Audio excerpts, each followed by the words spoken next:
All right, so in this explainer, we're going to dive into a chapter from Harishankar Parsai's absolutely brilliant satire, Mythology Diary.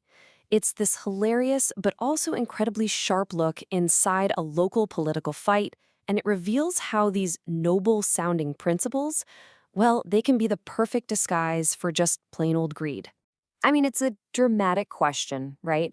But this story, even though it was written decades ago, honestly feels like it could be ripped straight from today's headlines. It all kicks off with a very, very public promise of sacrifice. So, picture this. We're in a packed municipal hall. Up on the stage is the opposition leader, a pretty wealthy grain merchant named Seth Gopaldas, and wow, is he giving one heck of a fiery speech. And get this, he's wearing a funeral shroud on his head, which he proudly declares he bought from his rival's own shop. He's weeping for the city, for the people, for his supposedly ruined business. And the whole crowd, they're weeping right along with him. It is pure, unadulterated political theater. This is his big move, his checkmate. He frames this fast unto death as the final, noble sacrifice for the very people he claims to serve. The stakes are now apparently life and death. But, as our so-called hero begins his fast, the real-world consequences, they hit. And they hit fast. And you can probably guess who ends up paying the price. Yeah, it's not the politicians. See, Gopal's allies, who just so happen to be all the other grain traders in the city, decide they need to take action to support their leader's noble cause.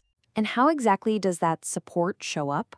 By immediately jacking up grain prices and hoarding all their stock to create an artificial shortage. And this is where Parsai just sticks the knife in and twists it, right? He unmasks this cruel irony. While Gopal is starving for show, the very people he claims he's dying for, well, they start starving for real.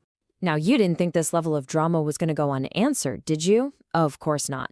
His rival, the ruling party leader and a wealthy cloth merchant, Seth Dharamchand, decides it's his turn to strike back with some grand principles of his own. Dharamchand just brushes off all the accusations with some logic that is, well, it's completely nuts.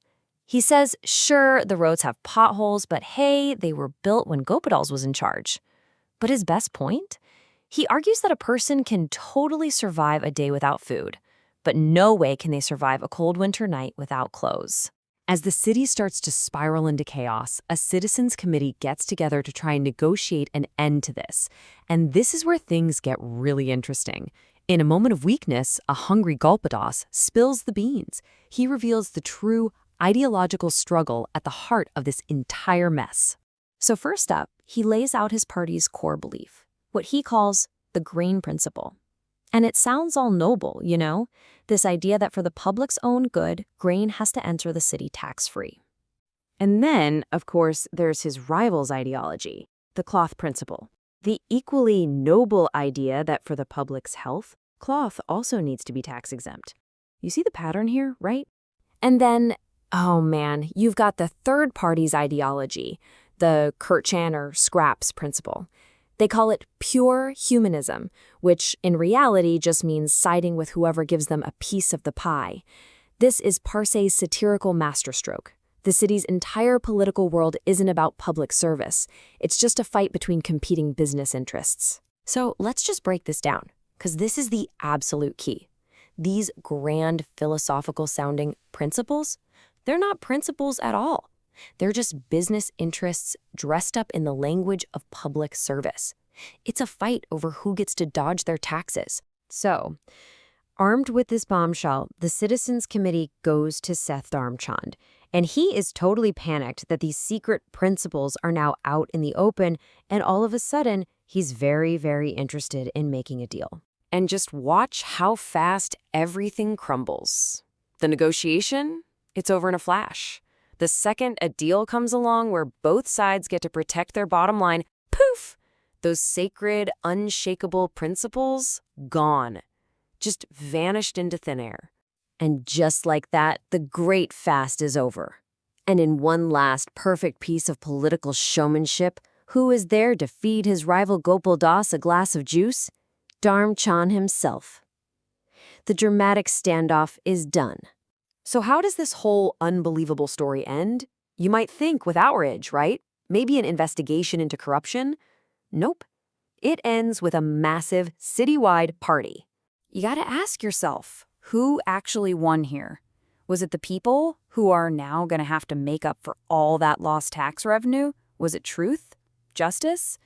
Well, this final scene tells you everything you need to know.